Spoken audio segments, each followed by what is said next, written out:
Well, this is Robert Thibodeau of MayflowerBookshop.com, and today I'd like to share with you Meditation 102.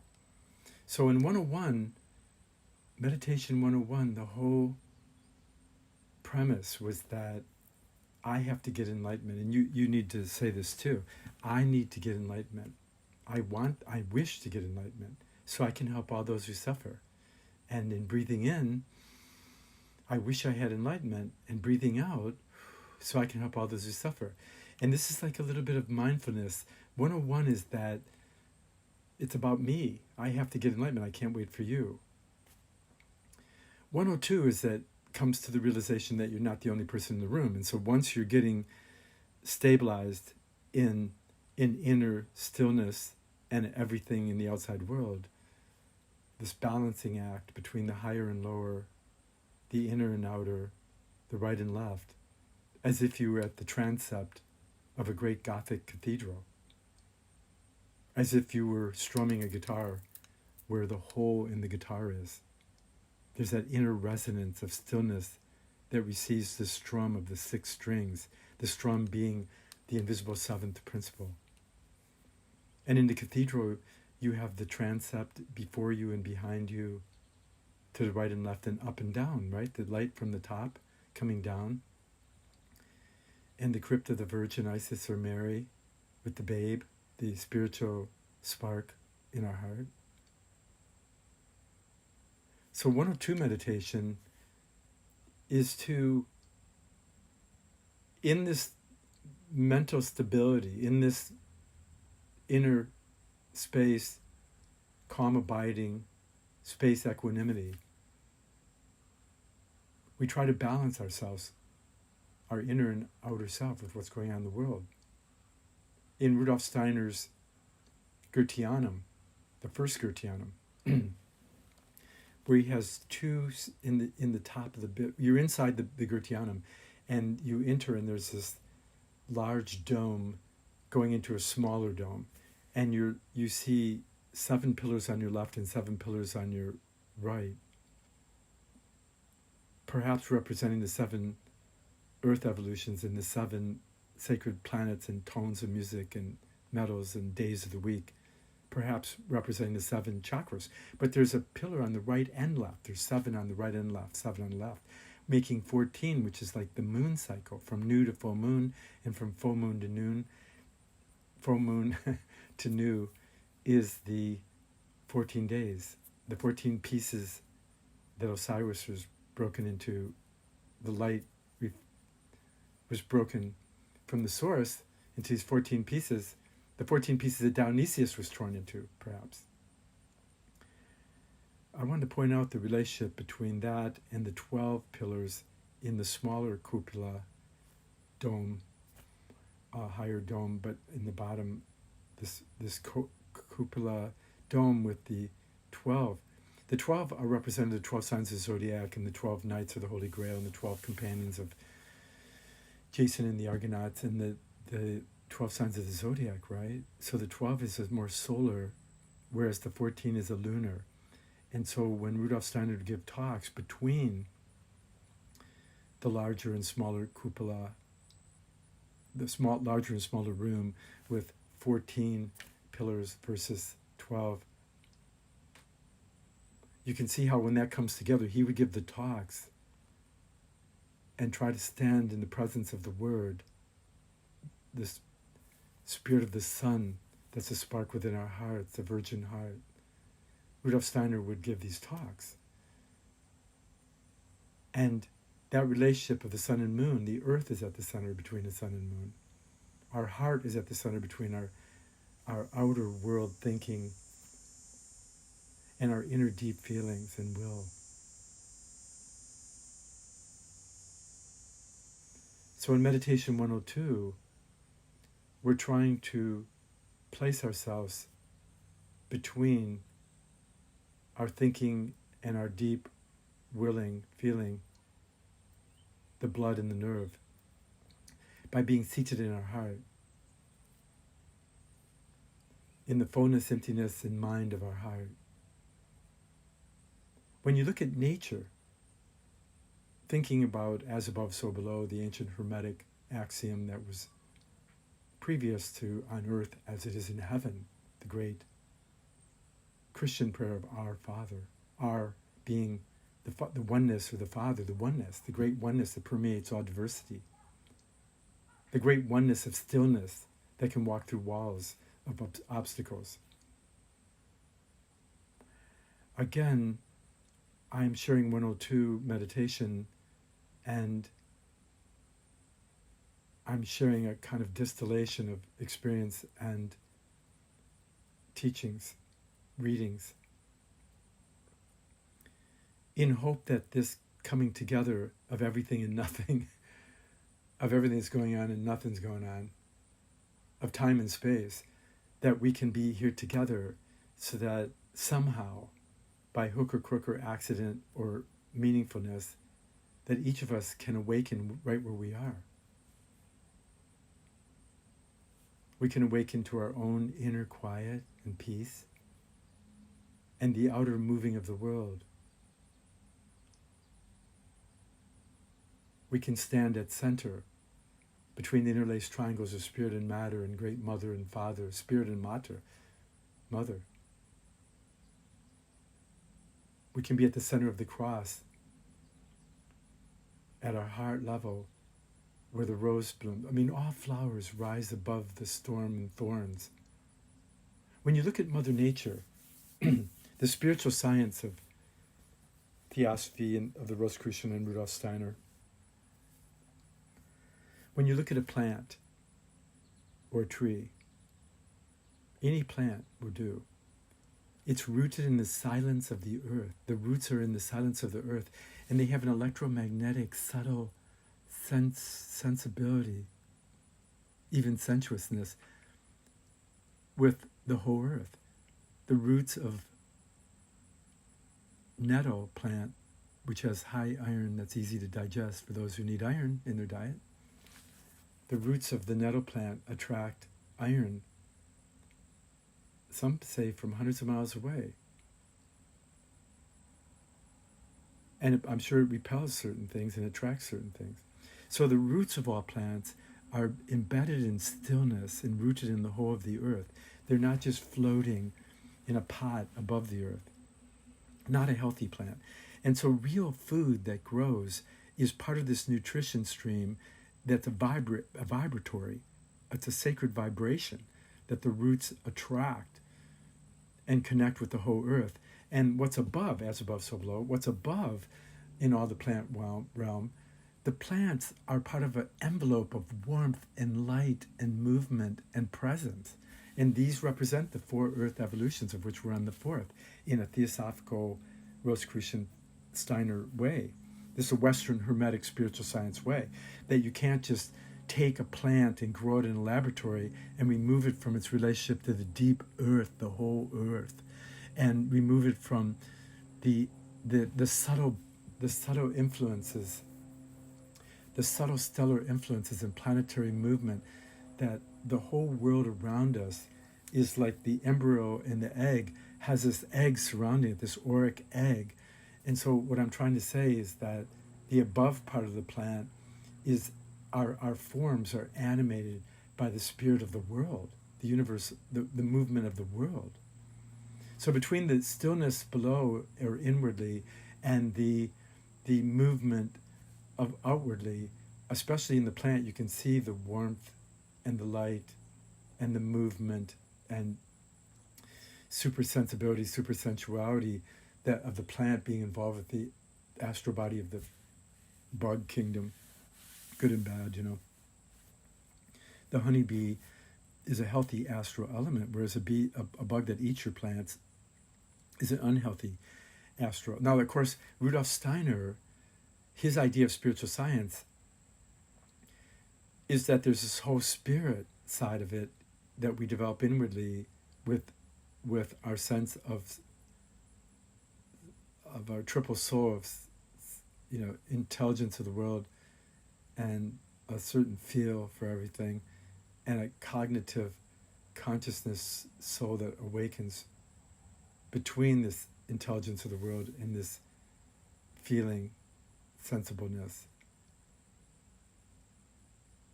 Steiner points out that the spiritual science is a combination of our threefold soul, sentient, intellectual, and consciousness soul, as it interacts with the understanding of 7 earths, of which we're on the 4th. And this is a very active meditation. When you say 102 meditation, it's not just an inner journey and stabilizing of stillness in our heart mind. It's an entering into the world and where are we and what's going on and how do we get here and where are we going. And so there's this earth, mineral, plant, animal, and human being as a fourfold earth, whereas in the human being we have that represented as the physical, emotional, mental, and a sense of me or I. We have the physical, etheric, astral, and a sense of I am. And the whole thing of initiation is to invoke, and higher meditation is to invoke the Father, Son, Holy Ghost, Father, Son, Holy Spirit, the Neoplatonic Hermetic oneness, universal mind, and world soul, to transform our thinking, feeling, and willing into being fully operative. So this 102 level is to either really honestly deal with the world in where we see the suffering and we have compassion, but compassion is really this deeper understanding of the whole of the world and the whole of our many lifetimes. If not our own many lifetimes, if you can't see that, you can see the many lifetimes of so many other people, and you can have compassion for the struggle and striving to reach the ideal and manifest the ideal.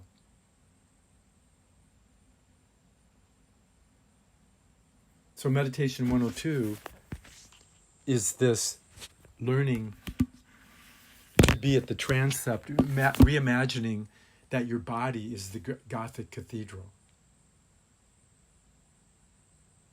And that the temple, the understanding of the temple is the temple in the head. Perhaps the Grail Castle on the mountain is the head.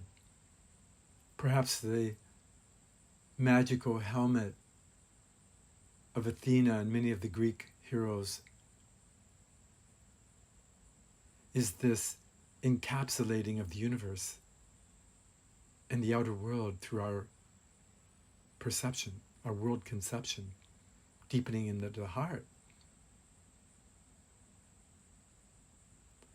So 102 meditation that I'm introducing to you is the idea of being heart-centered and realizing our own stillness and trying to perceive the stillness in all plants, gemstones, rocks, animals, human beings, that there's a stillness. That's amazing because everything's spinning and moving in the whole universe, and yet there's this, somehow everything has this holy stillness, or tries for it. And we also have a striving, an ever-changing, ever-growing, ever-adapting, ever-renewing and knowing, this moving and this unmoving, that we can seat ourselves in the center. Wherever 2 or more of you gather, I will be there. I will be there. Jesus the Christ says to the apostles in the Christian myth reality, spiritual path. Wherever 2 or more of you gather, and this whole idea that between the stillness and the everything moving around us, and in us probably, everything moving and unmoving, that we can actually stand there and we can root there, we can ground there, that to arouse, to awaken a universal mind. Our true mind isn't sense-bound thinking, sense-bound feeling, sense-bound willing. Our true mind is in this ever-renewable perception of the stillness within and the ever-changing, our relationship to the universe, past, present, and future, that's ever-changing, dying, and getting born again. And we stand between that. We understand, even the crass materialist, they don't really the problem with materialism is they don't think about the last 7 generations and the next 7 generations and honor that. Last 7 lifetimes, the next 7 lifetimes.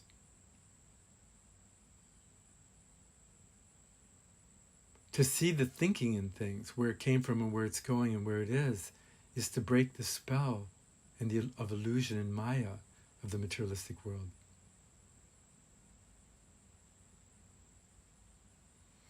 So meditation 102 is this learning to reimagine the Gurtiyanam as everywhere and nowhere.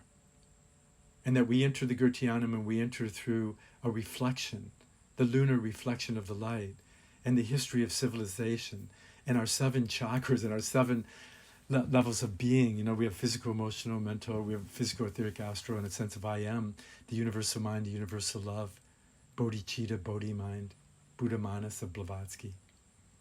And I am the universal everything and nothing, the Atma, the Father, the oneness.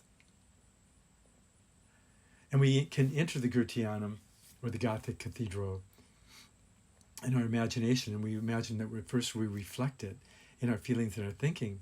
And then we see the world as 12 signs of zodiac, 12 cranial nerves that can perceive everything and nothing. We can stand at the center as the 13th, the Christos, or is it the traitor with King Arthur or Judas? We have to make that choice, that we can stand between, in the heart, between the reflection of the moon that gives birth to form and the sun that gives birth to inner light and life and love, truth, and compassion. So 102 meditation is learning to see these things and feel them and be sparked and inspired and gain our own intuitions, dreams and ideals and imaginations that inspire us to intuit the way. This is meditation 102, depending on how we receive 101 and 102, and if it helps or not. Let me know if it helps or not. Then we have a 103. 103 is the highest yoga sparkles, and the Vajrayana, like there's purification and illumination and reunion and renewal is a third step in the tradition, that all initiation systems have 3 degrees, as the esoteric school of theosophy had, as originally Masonry had. And in Isis and Veil, Blavatsky talks about how the Masons got infiltrated and they created, after 3 degrees, they created 33 degrees that take you in circles nowhere and give you substitute secrets. Maybe, I don't know. Check it out. And then we have the 3 degrees that Rudolf Steiner wanted for his esoteric school of the first class, second class, third class. And we have the spirit, soul, body transforming the thinking, feeling, willing. I mean, we have to make this our own. And so my game is that I'm sharing with you that I'm completely convinced that we have to meditate and hold still, because really smart people I know don't hold still. And they go neurotic, and you get beat up, and you get the elementals dance you to death, or you get through storm and trials and tribulations of the 12 initiatory trials and tribulations, the initiation stages of Odysseus and Ulysses. And, you know, you have this whole idea of even Hercules, this whole idea of these 12 initiations. And you have this idea in Rudolf Steiner's Gurtiyanam of the 14 pillars, the 14 stages of the moon, and the 12 pillars of the spiritual wisdoms of becoming human and spiritually enlightened. And this 12 and 14 make up the 26 letters of the alphabet. This is the alphabet of the science of the soul. When Rudolf Steiner calls it the science of the spirit, or spiritual science, the science of the spirit or spiritual science, he's talking about there is a spiritual path, and it's the metamorphosis and renewal of all the ancient spiritual teachings in mystery schools, applied to today's sufferings, today's dreams, today's needs, today's aspirations. Anthroposophy, the wisdom of the human being through love and knowing, is nothing else than this. And if you don't know what to do, just keep having compassion for yourself that you don't know what to do. That none of us seem to know what to do. And that the world becomes more angry, more velocity, more technology that squeezes and pinches us, frustrates our nervous system. The externalization of the nervous system through TV and media and electronics. And then the bewilderment in our feelings through medications and drugs and wrong biochemistry and food and we have legalization of so many drugs to get high or to kill the pain, but we don't have always the spiritual science, the spiritual books of yoga and meditation and anthroposophy and Steiner and Hermetics and Manly Hall. We don't have that, and we need that. We need to meditate and hold still so something real can happen. And I want to remind you, my first spiritual teacher said, if you can't hold still, your mind and your feelings, hold still, radically still in your heart for 3 to 5, 7, 12 minutes a day, you're not here. When you die, you'll be the first to compost your whole life. Why wait? Rudolf Steiner said, if you want to get initiated, destroy your biography. As you know, I think that was a bad interpretation, wrong interpretation. Compost your biography into the fertilizer for the future. Be still and know the radical mother within you, the mother of compassion and the spirit of the sun spark. And those work together to awaken the heart-mind stream continuum, the holy heart, soul, awakenness. I hope this made sense to you. If you don't know what to do, just hold still. Try to read, try to bring your experience in this reading into the deepest stillness within yourself and wait till God or deity really talks to you. The Sophia, the divine goddess of wisdom, can lead the way. This is Robert of MayflowerBookshop.com. Feel free to share, subscribe, donate, and experiment with wisdom, love, truth, and learning. Bless your heart. Hope to see you at Meditation 103 soon.